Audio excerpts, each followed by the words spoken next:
अस्सलाम वालेकुम व्यूअर्स। आज मैं आप लोगों के साथ कुछ विंटर टिप्स शेयर करना चाहता हूँ जो मैं अपने फार्म पे अपनी बर्ड्स के लिए इस्तेमाल करता हूँ और मेरे लिए काफ़ी फ़ायदेमंद साबित हुई हैं। ये मेरा पूरा सेटअप है फार्म पे, जिसमें मैंने लोहे का पिंजरा बनवाया हुआ है, जिसकी पिछली साइड और लेफ़्ट वाली साइड पहले से ही दीवारों से कवर है, जबकि इसका फ्रंट और इसकी राइट वाली साइड जाली से कवर है, जिससे सारा पिंजरा हवादार तो रहता है गर्मियों के लिए, मगर सर्दियों में उतना ही नुकसान है। मगर यह है कि हम इसको सारे को कवर करके मैं आपको एक एक चीज़ डिटेल से दिखाऊंगा, बताऊंगा। जबकि मेरी जो छत है वो लोहे की है, जिससे सर्दी में बहुत इजाफ़ा होता है जब पूरा रात को पड़ता है उस वजह से। लेकिन मैं छत से लेके जालियाँ सारी साइडें कवर करके आपको डिटेल से दिखाऊंगा, बताऊंगा। ये है जंगली घास जो आपको किसी भी प्लॉट से आसानी से मिल जाएगी, और इसको आपने ला के छत पे ला के डलवा के अपने साइज़ के हिसाब से कटिंग करवा लेनी है। और कम से कम इसकी जो लेयर है डबल लेयर हो, ताकि कोहरे का इफ़ेक्ट बिल्कुल ख़त्म हो जाए जो छत पे रात के टाइम पड़ेगा। उससे यह है कि आपकी छत जो है ठंडी होने से बच जाएगी।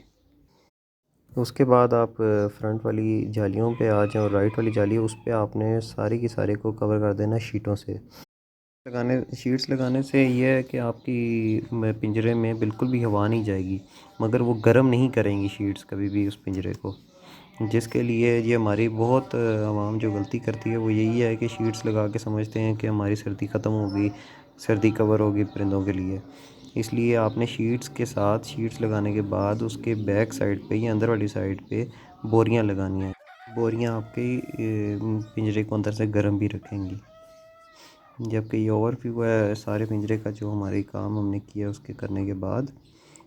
अब आज अंदर वाली साइड जो हमने अंदर इस्तेमाल करना है, बूरा भूसा या फिर आप चावल की छाल, जो हमारे में आपके लिए इजीली अवेलेबल है, तीनों में से आप कोई भी इस्तेमाल कर सकते हैं। उसके बाद आ जाती है वो चीज़ जो आपके लिए गर्मी बनाएगी। मिसाल के तौर पे हीटर हो सकता है, इलेक्ट्रिकल हीटर हो सकता है, या गैस का हीटर हो सकता है, जो मर्ज़ी आपके लिए इजीली आप अफोर्ड कर सकते हैं। जबकि मैंने इलेक्ट्रिकल हीटर यूज़ किया है, मैंने गैस वाला हीटर यूज़ किया है, मगर सिलेंडर के साथ गैस वाला हीटर जब इस्तेमाल किया तो वो बिल्कुल अफोर्डेबल नहीं है, वो काफ़ी महंगा पड़ा था, क्योंकि एक हफ़्ता भी मेरा सिलेंडर नहीं चला, 10 kg वाला सिलेंडर।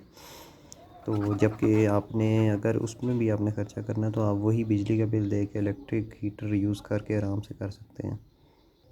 इसी तरह एक ड्रम वाले हीटर्स आजकल आए हुए हैं, वो भी बहुत मशहूर हुए हुए हैं, लेकिन उनमें भी लकड़ी का काफ़ी ख़र्चा हो जाता है।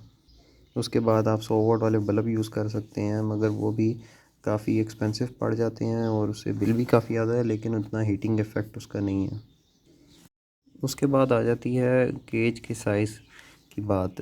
केज का अगर आपका साइज़ बड़ा है तो आप उसके पार्टीशन कर दें, ताकि कम जगह में कम बर्ड्स रहेंगी, ज़्यादा बर्ड्स रहेंगी, तो उसका ये फ़ायदा होगा कि ज़्यादा गर्मी क्रिएट होगी, जो उनकी खुद की भी होगी, और जो आपने हीटिंग सिस्टम लगाया हुआ है वो भी ज़्यादा इफ़ेक्ट अपना देगा। एक और चीज़ जो बहुत ज़रूरी है वो ये है कि आप एनालॉग या डिजिटल कोई भी थर्मोमीटर अपने गेज के अंदर लगाएं, क्योंकि जो आपका रिक्वायर्ड टेम्परेचर है अपने गेज के लिए वो मिनिमम आपका होना चाहिए 18 से 20 तक, और आपका जो बिल्कुल स्टैंडर्ड है वो 25 तक होना चाहिए।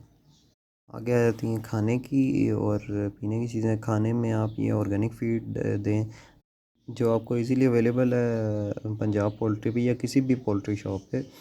उसका ये फ़ायदा है कि उसमें सारी के काफ़ी किस्मों की दालें, दलिया, गंदम, मकई, सब चीज़ें मिक्स होंगी, साथ फ़िश ऑयल के साथ मिक्स किया होगा।